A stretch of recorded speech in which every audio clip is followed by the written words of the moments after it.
Membongkar strategi duet maut Jokowi Ahok 2019-2024. Di masa pemerintahan Presiden Joko Widodo, Indonesia dihormati di percaturan politik dunia.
Impian Jokowi untuk membentuk kekuatan inti yang bebas dari campur tangan, tekanan, dan rongrongan Megawati mulai terwujud.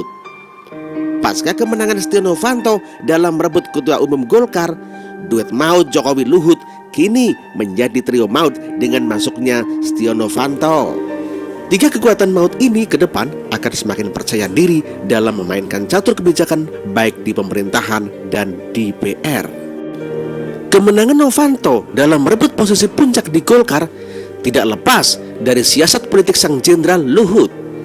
Kerja keras Luhut melakukan lobby ke sana kemari menunjukkan bahwa dia adalah seorang jenderal yang ahli berpolitik. Dengan strategi yang diterapkannya, Luhut sukses melobi para elit Golkar dan para pemilik suara Golkar agar tak memilih Ade Komarudin sebagai ketua. Sebelumnya, Ade Komarudin berpeluang besar memenangkan pertarungan karena didukung oleh Yusuf Kala dengan kucuran dana besar. Publik pun paham bahwa Yusuf Kala amat berkepentingan mengendalikan Golkar lewat Ade Komarudin. Dengan mengendalikan Golkar, maka Kala amat mudah mendikte Jokowi.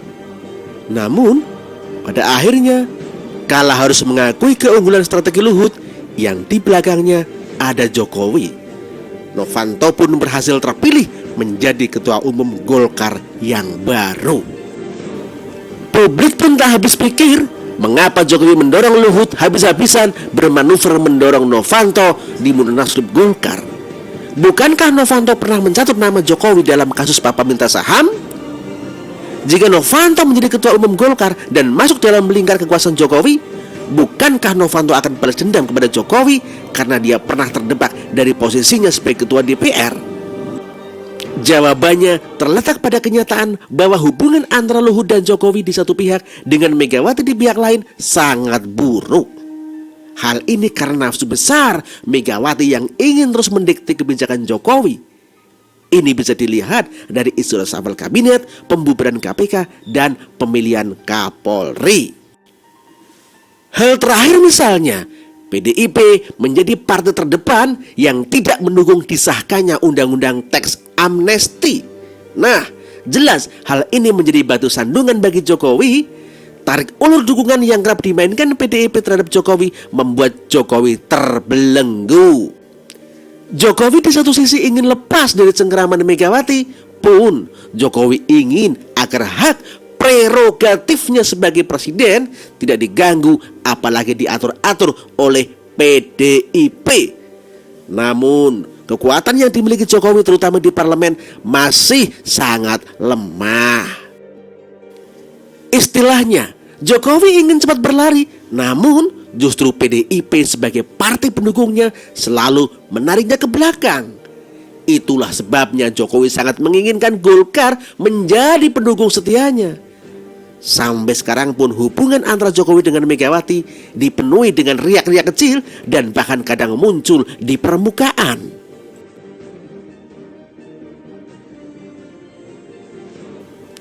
Komunikasi Jokowi Luhut dengan ketum PDIP tersebut sebetulnya sangat minim. Para pendukung Megawati bahkan tak segan menyebut Luhut sebagai penumpang gelap. Sementara Megawati sendiri menyebut Jokowi hanya petugas partai. Sikap cengeng yang kerap diperlihatkan PDIP itu tentu amat berbahaya bagi posisi Jokowi ke depan. Ini alasan Jokowi kemudian memberi Luhut kekuasaan lebih besar menjadi Menteri Koordinator Bidang Politik, Hukum, dan Keamanan ketimbang memilih Muldoko. Dengan bergabungnya Novanto di poros Jokowi, maka Jokowi akan memetik 3 keuntungan.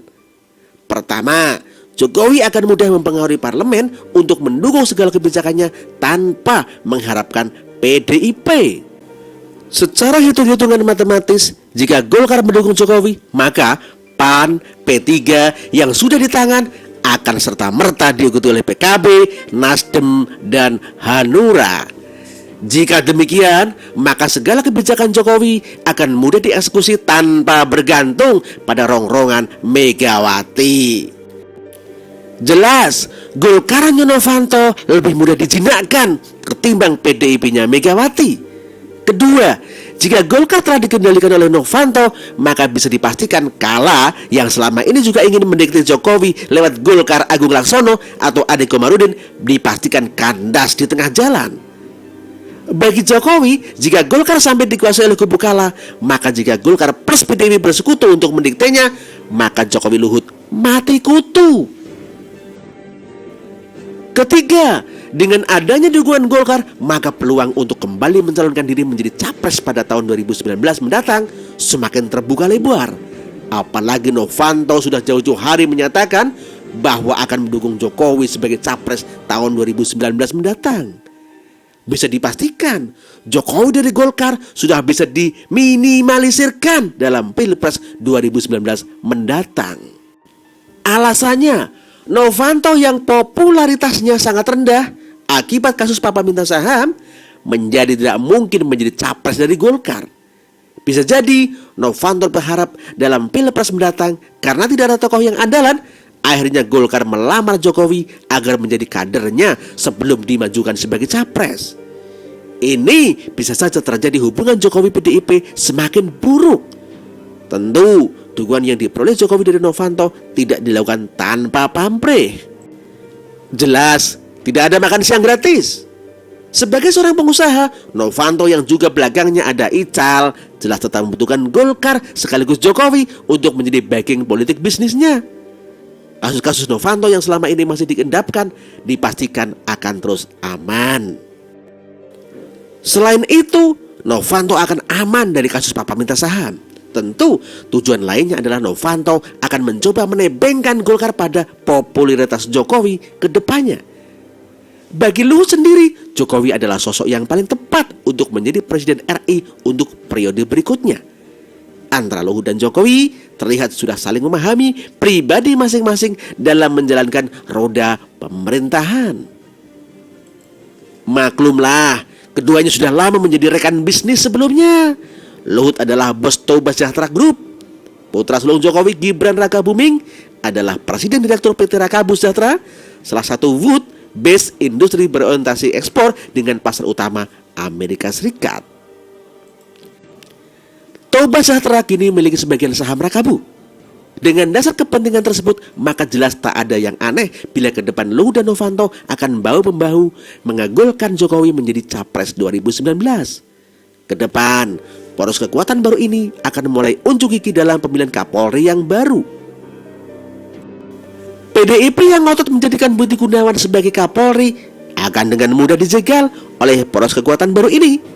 Hal itu terlihat ketika Jokowi Luhut menginginkan perpanjangan jabatan Badrudin Haiti sebagai Kapolri. Jika konsolidasi poros kekuatan ini semakin sulit, maka pencalonan Budi Gunawan sebagai Kapolri akan dengan mudah ditentang oleh Jokowi. Jika demikian, posisi PDIP semakin terkunci, tak bisa lagi seenaknya bermanuver. Selain itu, poros kekuatan baru ini juga akan mulai bermanuver membantu Ahok di Jakarta menjadi gubernur untuk periode kedua. Sinyal dukungan Novanto pada Ahok sudah mulai menyeruak di permukaan. Pun sudah ada pertemuan antara Novanto dan Ahok di sebelumnya. Jika Novanto mengarahkan Golkar mendukung Ahok di Pilkada 2017 mendatang, maka dukungan yang diperoleh Ahok dari Jokowi Luhut sebelumnya akan semakin bertambah dan semakin sulit dikalahkan. Bila Ahok sukses menjadi gubernur DKI yang untuk kedua kalinya dan popularitasnya semakin tinggi, maka tak tertutup kemungkinan Ahok akan didukung Jokowi, Luhut, Novanto menjadi cawapres Jokowi 2019 mendatang.